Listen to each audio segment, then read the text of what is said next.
जय जोहार, नमस्कार, मैं मायरान मरावी आप सभी को मेरे यूट्यूब चैनल पर स्वागत है।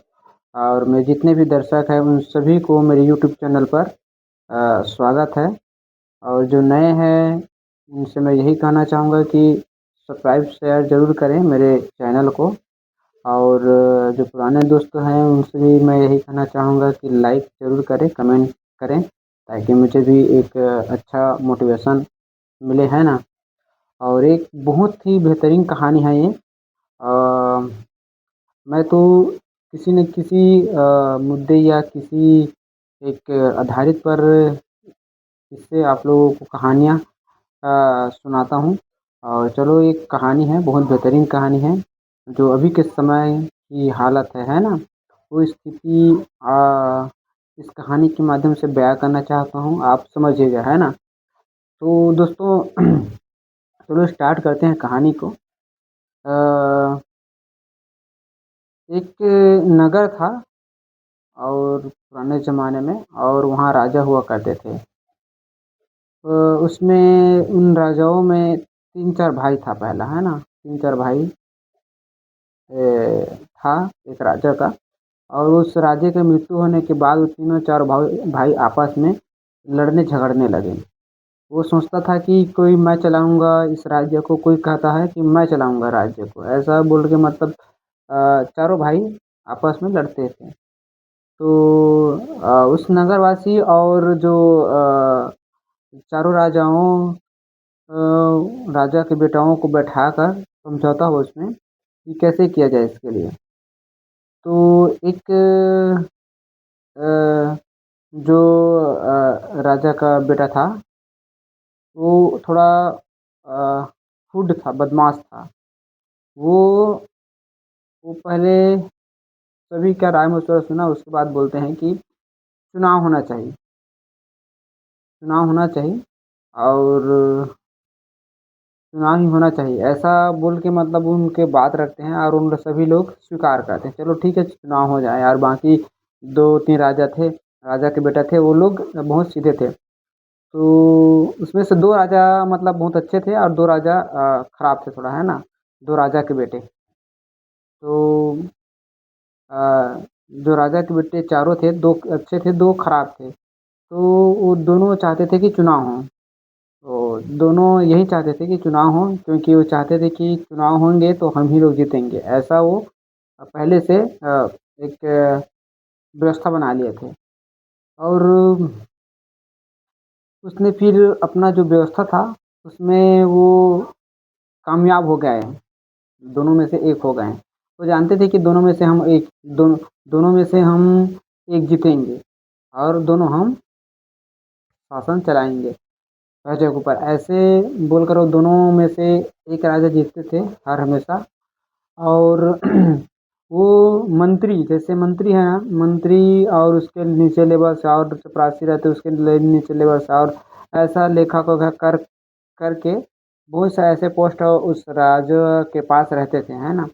तो सभी भ्रष्ट थे।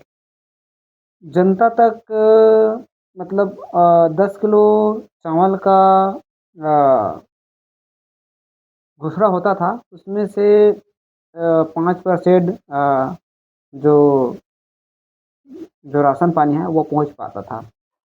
और बीच के जो आदमी थे, बीच के जो कार्यकर्ता थे उसके, वो खा जाते थे।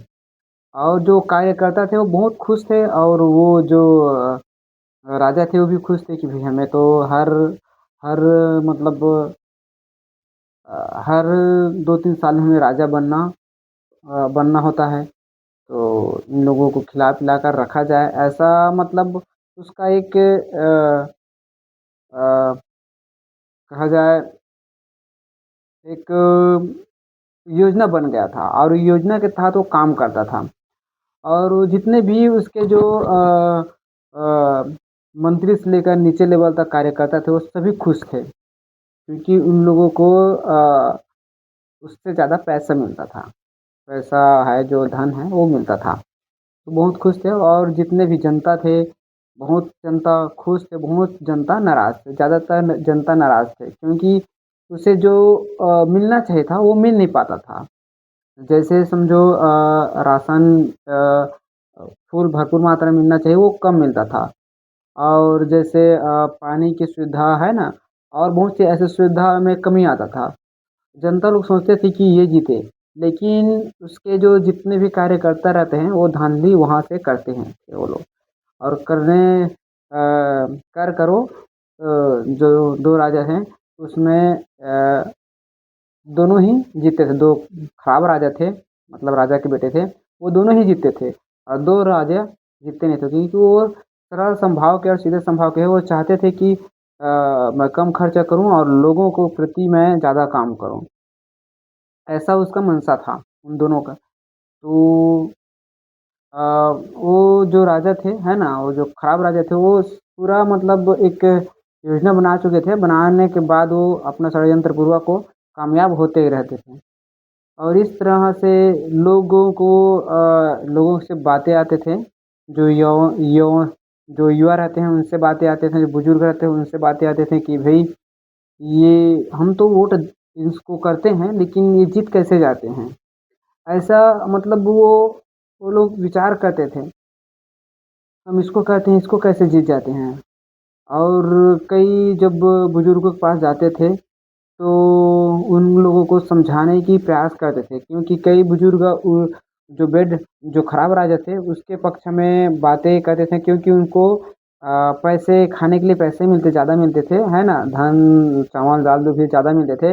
और वो चौक चौराहे पर बैठकर वो टाइम पास लोगों को दो चार लोगों को बैठा कर वो बातें करते थे कि उसकी अच्छाई गिनते थे। जो खराब राजा थे उनकी अच्छाई गिनते थे। तो वो जो अच्छे बुजुर्ग रहते थे, युवा रहते थे, तो वो अपने मन विचार रखते थे वहाँ पे कि भाई ये गलत हो रहा है, लोगों तक इतना मिल रहा है। तो वो लोग अपने तरीके से बनाकर वो अलग तरीके से उन लोगों को पेश करते थे, है ना। तो इसलिए वो दो राजा का जो शासन था वो बहुत हावी हो गया था। और उसको मतलब कहा जाए हराना नामुमकिन हो गया था। और इस तरीके से उसका जो नगर था उसमें वो चलते रहा। दो राजा थे, दो राजा के बेटे थे, मतलब वो राजा के बेटे थे दो अच्छे आदमी, अच्छे राजा थे। वो बेचारे पछताते थे कि भाई ये मतलब गलत हो रहा है लोगों के पास, और ये दोनों मिलकर गलत कर रहे हैं। वो जानते थे कि ये दोनों मिलकर गलत कर रहे हैं, लेकिन क्या करते हैं, क्योंकि लोग हैं लालची, लालच के जरिए उसके पास चला जाता था।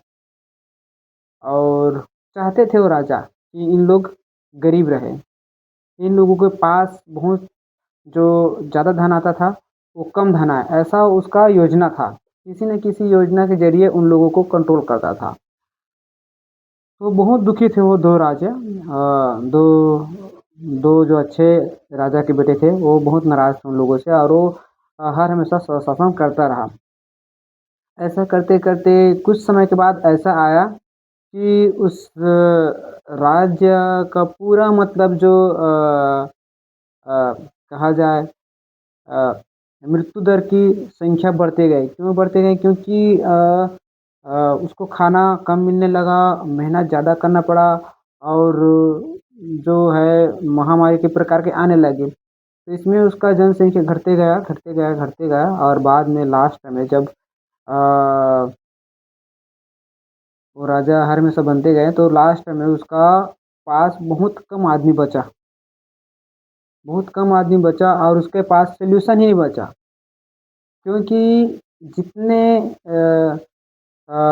जो राजा से जो बुरे राजा से मतलब जो पैसे मिलते थे उसको पूरा मतलब घर में रखते नहीं थे, वो पूरा उड़ा देते थे। और बाद में लास्ट में जब उस राज्य पर कुछ और दूसरे नगर के लोग आक्रमण करते हैं तो वो झेल नहीं पाते हैं, क्योंकि जनसंख्या कम हो जाता है, कुपोषण हो जाता है, बहुत से लोग कमज़ोर हो जाते हैं, तो लड़ने की क्षमता कम हो जाते हैं और उस नगर पर हमला कर देते हैं। हमला करने के बाद वो उस नगर को ध्वस्त कर देते हैं। तो दोस्तों, इस कहानी के माध्यम से आप क्या समझे इसको कमेंट बॉक्स में ज़रूर लिखें।